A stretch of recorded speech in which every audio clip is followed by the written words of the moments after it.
because I always find there's loads of questions that you'll see repeating in different social media posts and things like, say, recruitment. I can't get quality staff. Yeah. Now, what would your... Because I think that's where you use things like the apprenticeships. Yeah, massively for me. Are we recording? We are recording, and we can just sort of see where we go. And I can always edit bits and go, actually, no, let's start it there, but we'll get going and see where we go. So recruitment. Yeah, I struggle to get staff, Claire. What's the answer? Well, personally, the majority of my stylists in the salon are homegrown. So a lot of apprenticeships over the last 12 years. I think we have had 45 apprentices. 45 apprentices. And that varies between your hair level 2, level 3, barbering, team leadership, management. Excellent. Beauty being level 2 and level 3. Yeah. So it's not just, one thing. This is apprenticeships on all levels. Yeah. So for me, the homegrown side of developing the team has been really fundamental. We do recruit externally as well. If we're looking for something very specific from somebody, but we've maybe not got time for that apprenticeship. So to build up. Yeah. So if you were looking for, say, like a principal stylist, that you would look at externally. Definitely. If no one is ready to step into that role. Absolutely. I mean, you've got to be open-minded. There could be the next amazing stylist or therapist waiting there, looking for the right career, opportunity for themselves. Yeah. So be open-minded, even if I'm not recruiting, we'll still interview if there's somebody where we look at the CV and we go, wow, you could be like really amazing. So we would still interview, and even if we didn't have an opening at that moment in time, we would keep them on file and let them know that we're keeping as soon them as on it's file. available, we'll contact you. Yeah, absolutely. And I do think that's so important. That you see so many times where people will wait until people have walked out the door, and then it becomes we need to recruit.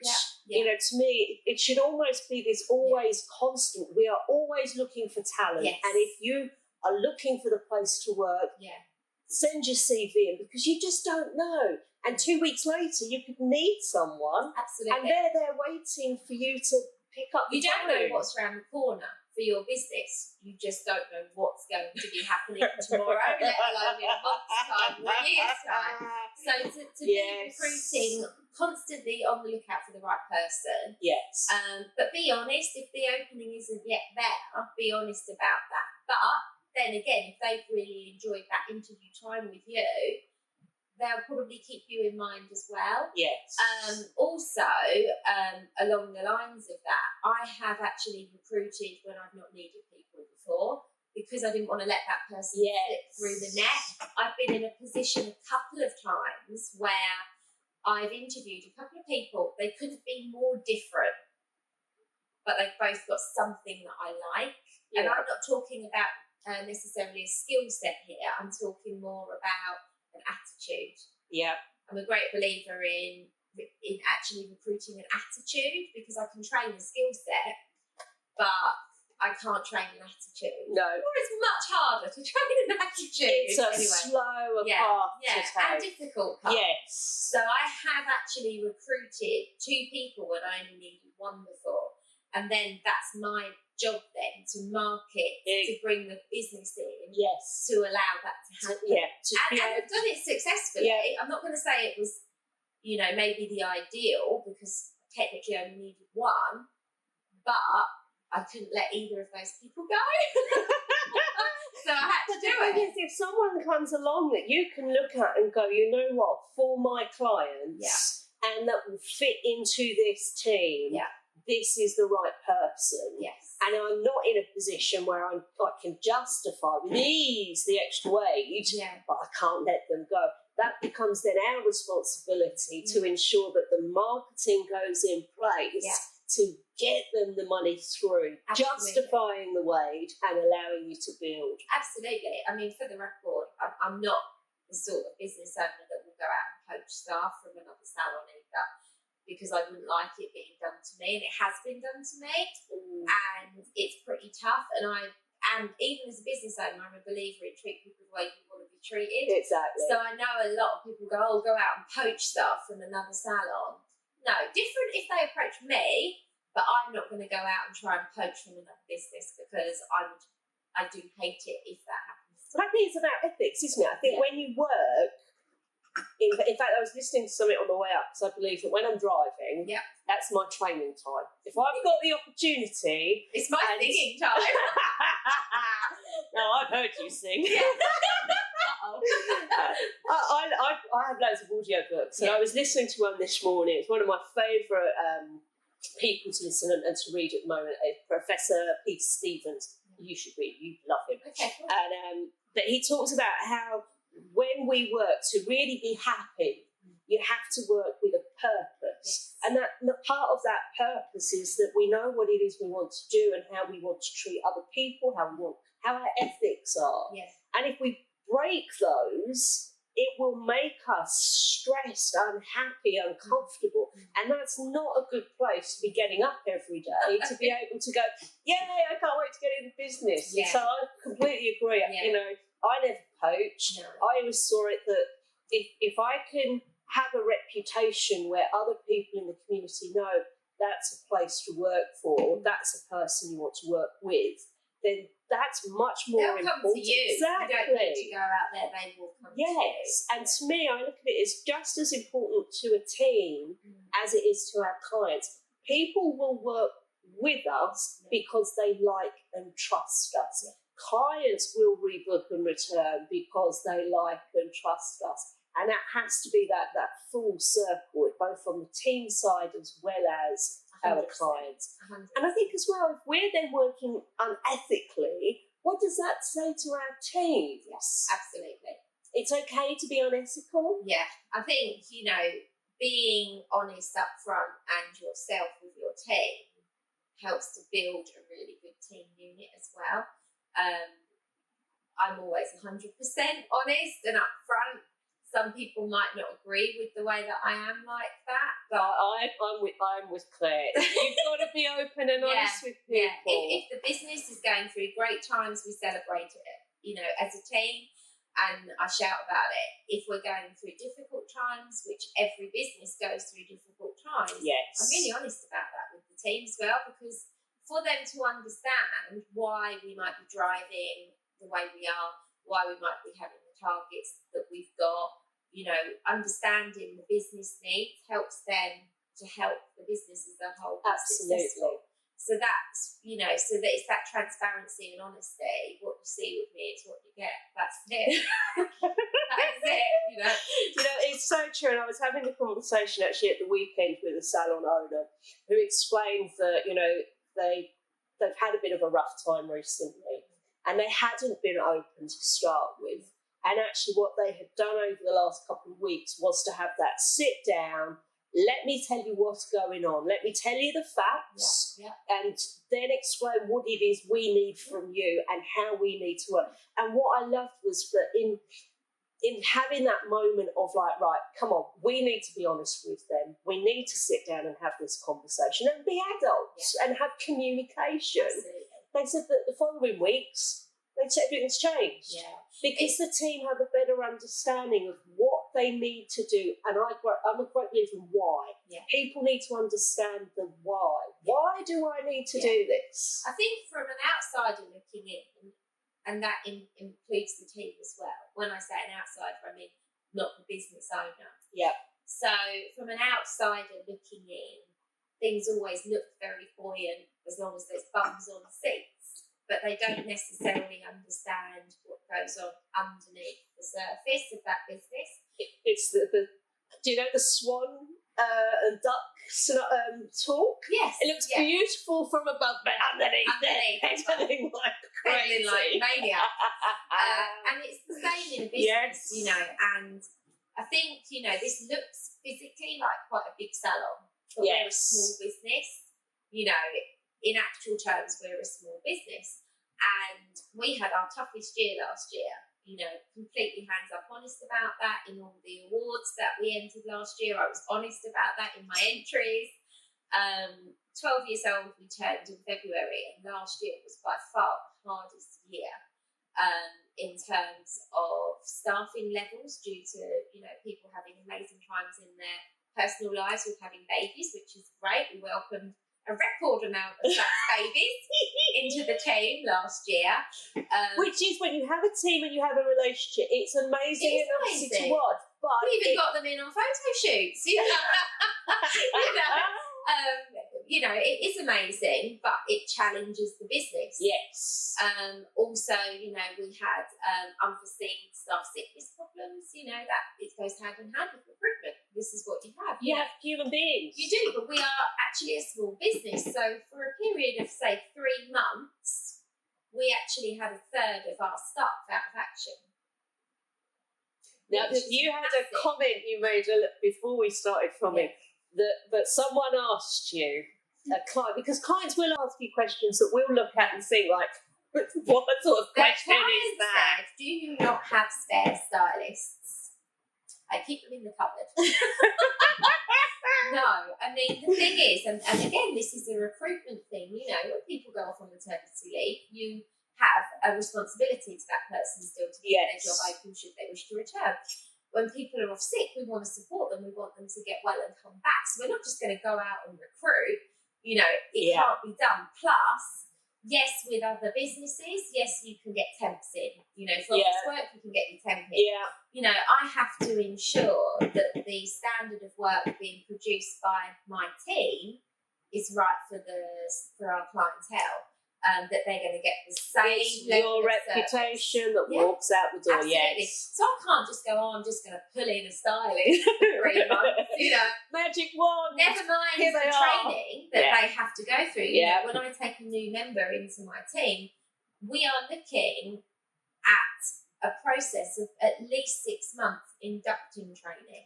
At least 6 months, Yes. That might be external courses. It's also internal education. It's understanding the standard of service that we expect, our policies and procedures, what we're about, our brand, the whole thing. Yeah. That takes time. So you are looking at a minimum of 6 months before that team member has really found their feet and understood what it is that the business is about. Which, if you're bringing someone in to cover someone's maternity leave, by the time you get them actually ready, say goodbye. Thank you for doing the training now. You can go. You're now a polished superstar wherever you go. Absolutely. So, so that was a challenge, but I was 100% honest with the team about what we were going through, how it was affecting our cash flow, because they were all busy.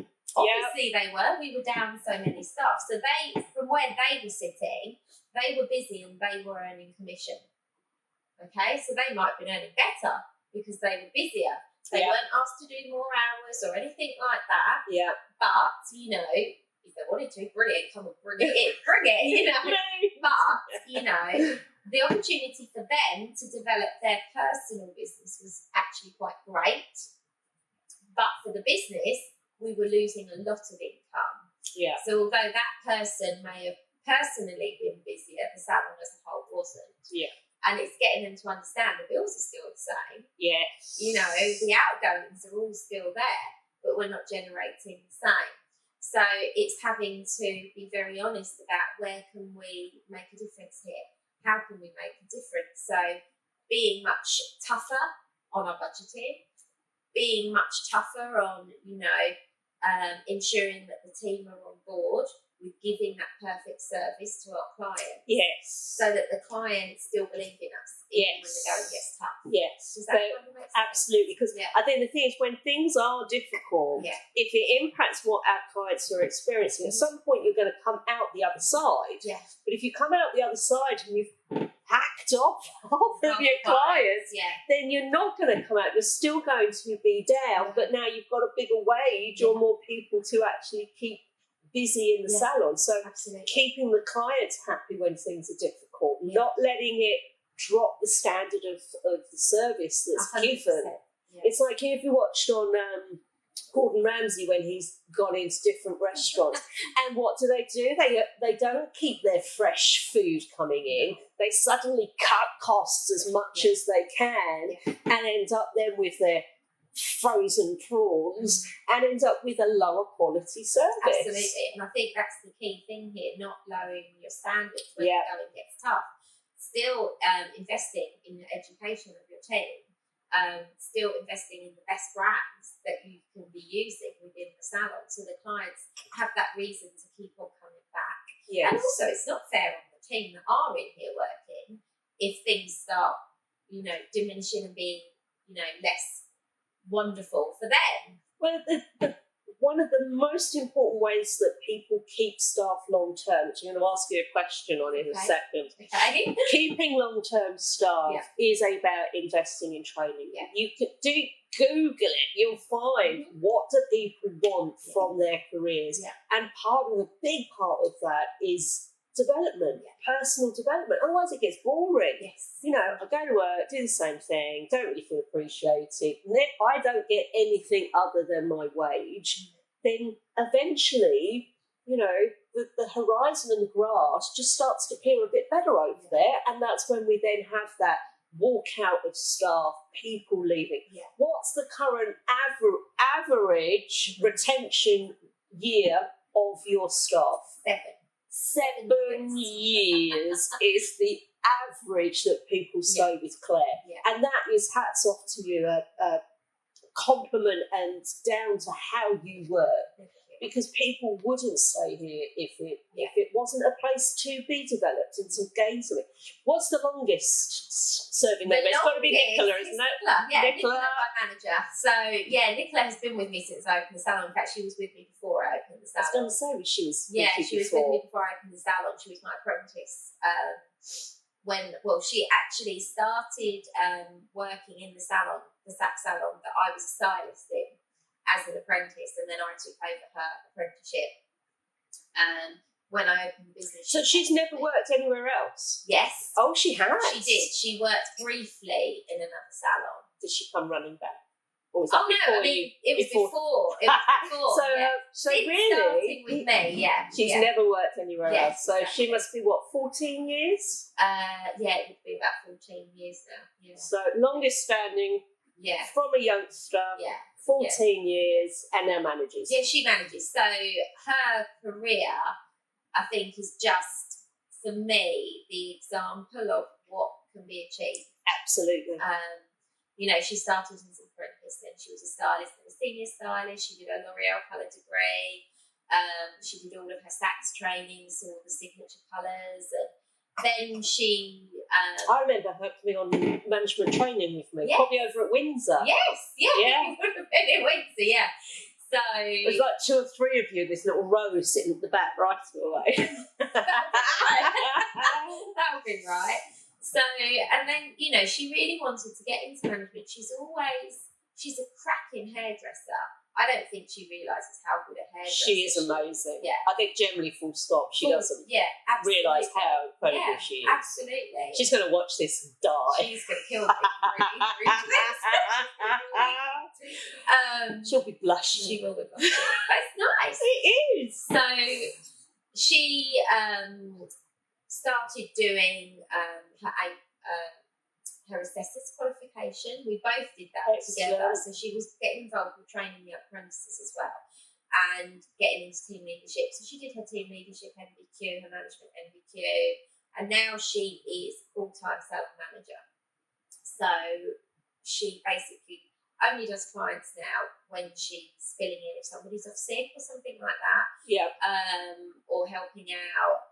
She trains the apprentices. She manages from a front of house perspective. Yeah. She basically is the manager of the business. So that is just one example, of how a career in this industry can really progress and the different avenues from the education and the teaching to the team leadership and the managing. Yeah.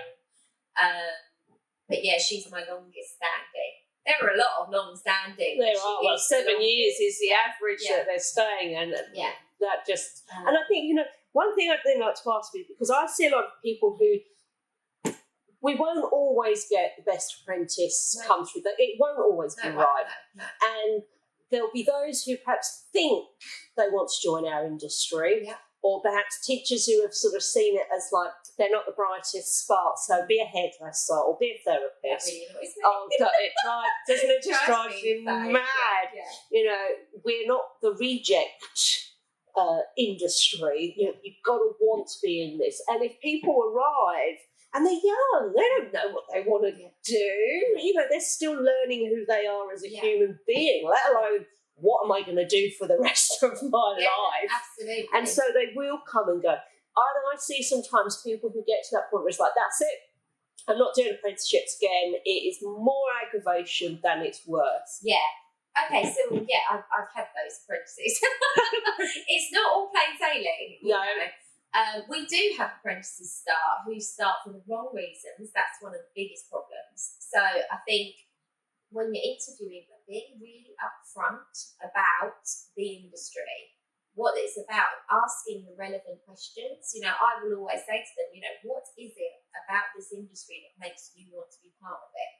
If they can't answer that, I've even had it. Where I had a young lady say to me, when I asked her, why she was here for the interview, and she said, because I was told to. Yeah. Well, that's not the sort of person that I'm going to employ personally. No. That is setting myself and my business up to fail. Yes.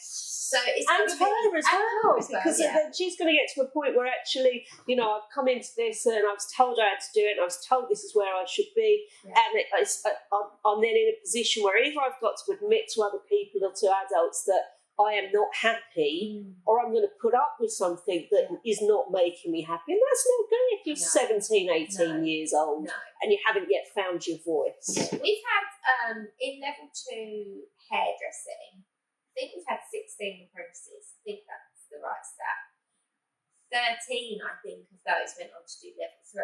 So that's getting it quite right. Yeah. We have had people that are not in those stats where they've started and within 2 or 3 months it's become very apparent the job's not for them. And that's when it's about being honest with each other. Don't string them along. See, this is the thing that really bugs me with apprenticeships. The thing that really bugs me is when salon owners take them on as a kind of make-do shampooist or make-do tea maker or sweeper. Yeah. When I employ them, I'm employing them because I am looking for my next generation of hairdresser or beauty therapist. You're growing your business long term. So if you don't recruit the right people, you are going to have a pretty bad image in your head about what an apprenticeship is, because they often fail. They will fail. Some will fail, but that's like anything in life. Not everything. Everyone you win some, you lose some. Yeah, if you look at it as if I went down the recruitment route, I'm going to recruit them people, and potentially out of the 10 that I recruit, 6 or 7 might not be the right fit. Absolutely. And at least I think with looking at sort of investing into the future of our industry, they're at least open to learn, and they're more flexible because, I'm a blank sheet of paper. Teach me this industry. Yeah, it's about moulding them, but also respecting them. Yes. Quite often they're not given enough respect. Absolutely. Absolutely. And I think that is something that does go wrong in our industry, is the words used and abused aren't correct, but that's kind of the concept I'm going with here, where they are just seen as a shampooer. Well, if you want just a shampooer, hire a shampooer. Actually, if you need a cleaner, hire a cleaner. Invest the time into training them. Yeah. You're better off to actually hire a shampooist than a cleaner, definitely. But if you want the next stylist, you're going to have to commit to training them. Yeah. If you want the next beauty therapist, you're going to have to commit to training them. But that's in everything. It's not just about the skill set of cutting hair, colouring hair, performing a facial, waxing, whatever. It's also the life skills that they're going to need to actually be able to serve clients. Yes. That sounds really weird. No, it does. It doesn't, because to me it's all about that we have to develop our team's ability to understand other human beings. Yeah. What is it people actually want? Because if they don't know that, that's to me where the industry falls down. Because how can I be the best stylist? Yes. But if I don't actually understand the person that's sitting in the chair, how can I best serve them in a way that they'll love so that they'll keep coming back?